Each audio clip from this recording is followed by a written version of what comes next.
Most Harley-Davidson owners use only a fraction of what their bike was designed to do. Hidden features, overlooked maintenance tricks, and built-in functions can improve performance, prevent costly repairs, and make every ride easier. In this countdown, you'll discover 15 Harley-Davidson secrets that many riders never learn, even after years of ownership. Let's start with secret number 15. Secret number 15. The odometer button oil change reset. You just changed your own oil in the driveway, saved yourself a $180 dealer bill, and now your dash is still nagging you with a service light every time you start the bike. Here is what most riders never bother to figure out. That light is not diagnosing your actual oil, it is running off a mileage counter buried in the trip computer, and you can clear it yourself in under 15 seconds. Turn the ignition to on without starting the engine, then press and hold the odometer reset button on the left side of the speedometer until the display starts flashing. Here is what they don't tell you. On most twin cam and Milwaukee 8 dash clusters, holding that button through the flash cycle and releasing it right as the wrench icon disappears is what actually clears the stored interval, not just the display digits. Here is the kicker. Dealers rarely explain this because a service light walking into their shop is a guaranteed ticket write-up, even for a 5-minute reset. But here is what makes this even better. The exact same button sequence also clears tire pressure warnings on models with the factory TPMS option after you've rotated or swapped tires. Check your owner's manual reset sequence today before your next oil change. This next secret hides behind a rubber cap most riders have never once removed. Secret number 14. Testing your voltage regulator without a dealer visit. Your battery keeps dying overnight, you keep charging it, and the dealer wants $300 just to diagnose what they're already pretty sure is a bad regulator. Here is what most owners never realize. You can test the exact same 3 wires yourself with a $15 multimeter. Pop the seat, and behind the right side, cover on most twin cam and Milwaukee 8 models, you'll find the voltage regulator's 3-pin connector sitting in plain sight. Here is what they don't tell you. With the engine running at around 2,000 RPM, a healthy regulator should read between 13.8 and 14.7 volts across the battery terminals. Anything sitting flat at 12 volts or drifting past 15 volts means the regulator, not the battery, is the actual failure point. Here is the kicker. A surprising number of dead battery warranty claims Harley dealers process every summer are actually failed regulators that nobody bothered to test first. But here is what makes this even better. This same test also tells you if your stator is failing before it takes the regulator down with it, which turns a $150 part into a $600 combined repair if you let it go. Test yours this weekend before you buy another battery you don't need. And then there is this. Secret number 13. The Jiffy Stand Ignition Interlock Override. You are doing a slow parking lot maneuver, easing the bike forward with your feet, and the engine suddenly dies for no obvious reason. Here is what almost nobody knows is happening. Every Harley since the mid-90s has a side stand safety switch that kills ignition the instant the kickstand drops below its travel limit while the transmission is in gear. Here is what they don't tell you. That switch sits at the pivot point of the Jiffy stand itself, and road grime, old grease, or a stand that's slightly bent from a tip over can trigger a false reading even when the stand looks fully retracted. Here is the kicker. This is one of the single most common random stalling complaints Harley shops see, and most riders replace batteries, ignition modules, or spark plugs chasing it before anyone checks the $20 switch. But here is what makes this even better. You can test it in under a minute. With the bike on the center stand or held upright, wiggle the Jiffy Stand switch housing by hand while the engine idles in neutral. If the idle stumbles, you've found your culprit for the price of a switch instead of a full electrical diagnostic. Check that switch before you chase ghosts anywhere else. But that is only part of the story. Secret number 12. The Boombox Infotainment Hidden Diagnostic Screen. Your radio display is glitching, the Bluetooth won't pair, or the screen just froze mid-ride, and you're assuming the whole head unit is toast. Here is what most riders never discover. The Boombox and Boombox GTS systems have a built-in diagnostic mode that most owners will never stumble onto by accident. With the ignition on and the radio powered up, Press and hold the home and mode buttons together for about 8 seconds. Here is what they don't tell you. This pulls up a screen showing firmware version, connected Bluetooth devices, and any stored fault codes for the infotainment module itself, completely separate from the bike's main ECM codes. Here is the kicker. Half the My Radio is Broken warranty visits are actually outdated firmware, and Harley pushed several updates through dealer tools that many owners never got because their bike sat between service visits. But here is what makes this even better. Knowing your firmware version lets you ask specifically for that update instead of paying a diagnostic fee for a problem that a 5-minute flash already fixes for free. Check your version today before assuming you need a new head unit. But the story does not end there. Secret number 11, the saddlebag lock cylinder swap trick. You've got 2 keys jingling for your saddlebags separate from your ignition key, and you've been living with it for years assuming that's just how it is. Here is what a huge number of riders never realize. Harley saddlebag lock cylinders on most touring models can be rekeyed to match your ignition key using the exact same cylinder housing. No special tools beyond a small pick and a replacement cylinder that costs under $30. Here is what they don't tell you.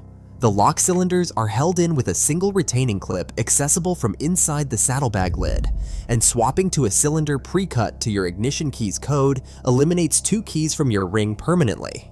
Here is the kicker. Most dealers won't offer this because they'd rather sell you replacement keys individually every time you lose one, and a cut-to-match cylinder isn't something they stock on the shelf. But here is what makes this even better. Once you're in there, check the felt weather strip lining the lid. It dries out and cracks with age, and a $2 replacement strip stops the slow water seepage that ruins gear stored inside during long rides in the rain. And now the pattern becomes a lot clearer. Before we continue, everything in this video comes straight from Ride Longer, Spend Less, the complete motorcycle maintenance handbook. The full system, every step and every number we couldn't fit here. Scan the QR code on your screen to get your copy, and let's get back to it. Secret number 10, the compensator sprocket creak diagnosis. You hear a faint creaking or clicking sound from the front of your primary case every time you pull away from a stop, and you've convinced yourself it's just an old bike making old bike noises. Here is what most riders never learn until it's too late. That sound is almost always the compensator sprocket assembly, the rubber cush drive component that absorbs the shock between your engine and your primary chain, and it wears out gradually rather than failing all at once. Here is what they don't tell you. You can check it yourself without removing the primary cover. With the bike in neutral and the engine off, grab the rear wheel and rock it back and forth while watching or feeling for excess play at the compensator through the inspection cover. Here is the kicker. Ignoring that creak long enough lets the worn rubber elements disintegrate completely, which can send debris through your primary chain case and turn a $200 compensator replacement into a full primary overhaul costing well over $1,000. But here is what makes this even better. Catching it early means the job takes a competent home mechanic about 2 hours with basic tools versus a multi-day shop teardown once metal starts contacting metal. Listen for that creak on your very next ride. And then there is this one. Secret number 9, the fuel gauge reserve blink code. Your low fuel light comes on and you have no idea exactly how many miles you've actually got left. So you either stop way too early out of paranoia or push your luck and risk running dry on the highway. Here is what most riders completely overlook. On Milwaukee 8 and late twin cam models, that blinking fuel icon isn't just a warning, it's actually counting down in a pattern tied to remaining range. Here is what they don't tell you. Count the number of times the icon blinks in a single cycle before it repeats, and cross-reference that count against your owner's manual reserve chart, and you'll get a genuinely accurate remaining mileage estimate rather than a vague guess. Here is the kicker. Most riders never realize this exists because the manual buries the exact blink to mileage chart in a single small table that almost nobody reads past the warranty section. But here is what makes this even better. This blink pattern adjusts slightly based on your recent riding style, meaning it's smart enough to account for whether you've been riding aggressively or cruising, giving you a more honest number than a flat mileage assumption ever could. And this next one explains everything. Secret number 8, the heel-toe shifter linkage, micro adjustment. Your gear shifts feel clunky, you're missing neutral at stoplights, or the shifter throw feels either too short or too long for your boot, and you've just assumed that's how Harleys shift. Here is what most owners never touch in the entire time they own the bike. The shifter linkage rod connecting your foot control to the transmission has an adjustable length, secured by 2 jam nuts, specifically designed to be tuned to your riding position and boot size. Here is what they don't tell you. Loosening those jam nuts and rotating the linkage rod in quarter-turn increments changes how far your foot has to travel to complete a shift, and most bikes leave the factory with a generic middle setting that fits nobody perfectly. Here is the kicker. A shifter set even slightly too long is one of the most common causes of riders missing neutral at lights, and most people blame the transmission or clutch instead of a 10-minute linkage adjustment. But here is what makes this absolutely brilliant. Once it's adjusted to your boot and riding style, most riders report smoother shifts and far more reliable neutral finds within the very first ride. Now things start to change. Secret number 7. The battery tender SAE port hiding under your seat. You have been pulling your battery out every winter or running cables through your fairing just to keep a trickle charger connected, and you assumed that was the only way to store your bike properly. Here is what a shocking number of owners never notice.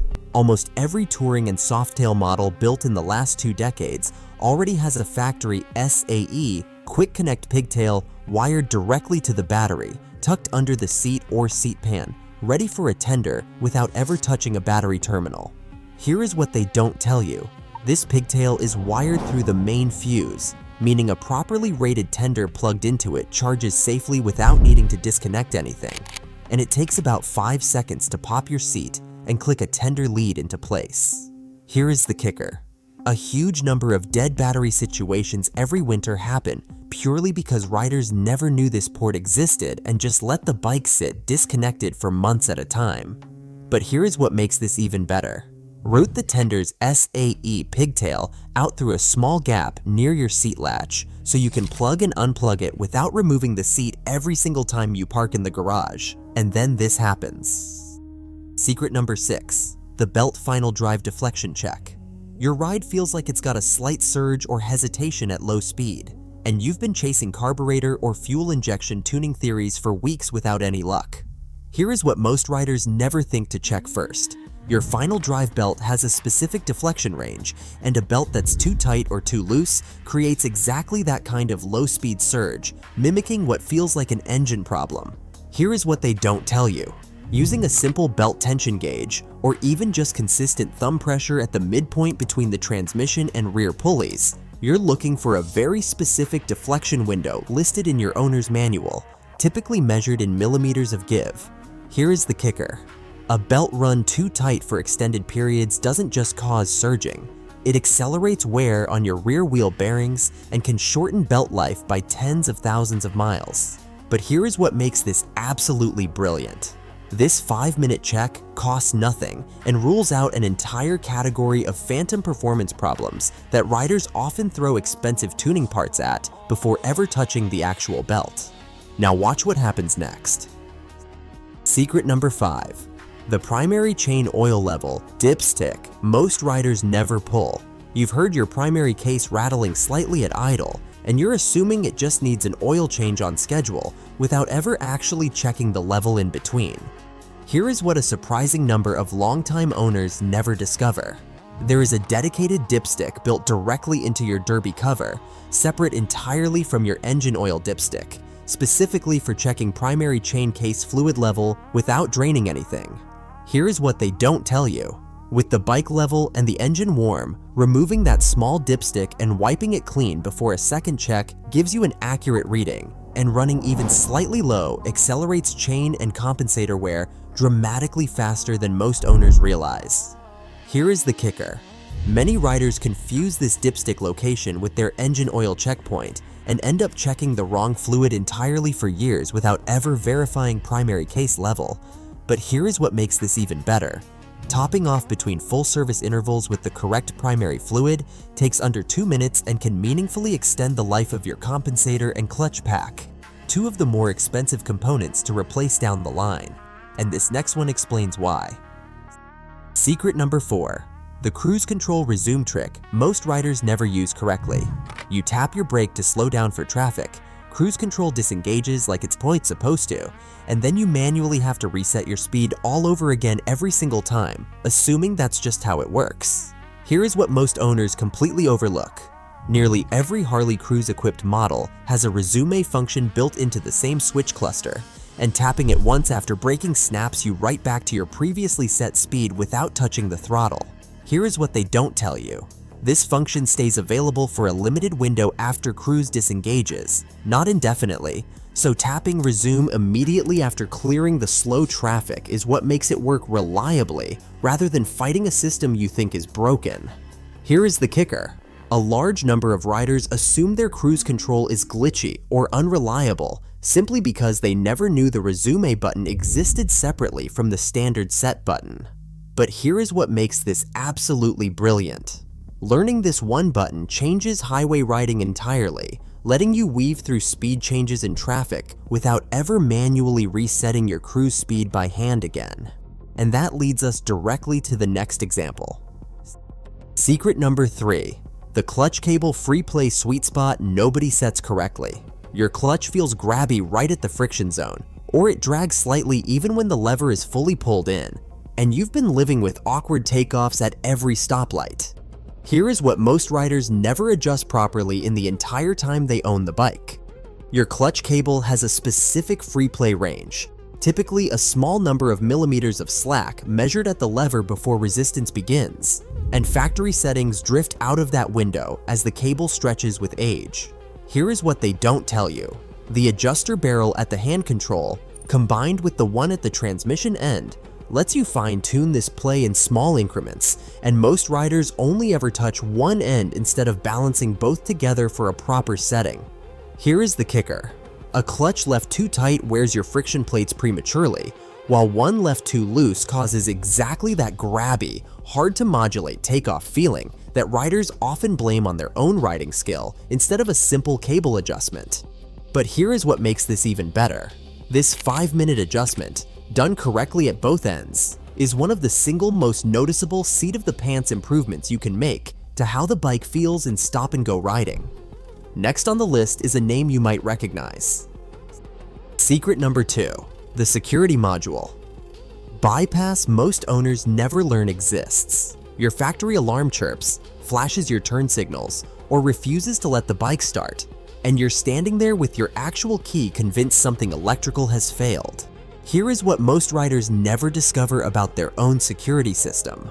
Harley's factory security module has a documented override sequence involving turning the ignition on and off a specific number of times within a set window, allowing you to disarm a malfunctioning system without a dealer scan tool. Here is what they don't tell you. This sequence exists specifically because security modules occasionally fail to recognize a paired fob due to a dying fob battery or corroded contacts, and the override lets you get the bike started and ridden to safety instead of being stranded. Here is the kicker. Dealers rarely volunteer this sequence up front because a security lockout call is a guaranteed service appointment, even when the actual fix is a $2 fob battery. But here is what makes this even better. Once you're moving again, replacing the fob battery yourself resolves the root cause completely, and knowing the override sequence means you're never stuck waiting on a tow truck for what is genuinely a 5-minute fix. Coming in next is something many people overlook. Secret number 1, the oil pressure light you should never ever ignore or explain away. Your oil pressure light flickers briefly at idle after a hot restart, and you talk yourself into believing it's just normal for an air-cooled V-twin because you've heard other riders say the same thing for years. Here is what most owners get dangerously wrong. A momentary flicker at hot idle can be within normal range on some models, but a light that stays on, comes on while riding, or flickers repeatedly at a stop is your oil pump signaling an actual pressure problem, not a quirky personality trait of the engine. Here is what they don't tell you. Checking actual oil pressure with a mechanical gauge threaded into the sending unit port takes 15 minutes and tells you definitively whether you're dealing with a genuinely low oil level, a failing pump, or a bad sending unit, instead of guessing based on internet forum folklore. Here is the kicker. Riders who convince themselves the light is just normal and keep riding on worn bearings or a failing pump are the ones who turn a $40 sending unit repair into a full bottom end rebuild costing several $1,000s. But here is what makes this absolutely brilliant. Taking that light seriously the very first time it behaves abnormally is the single cheapest insurance policy you will ever take out on your engine. Found this helpful? Subscribe and join us for another deep dive soon.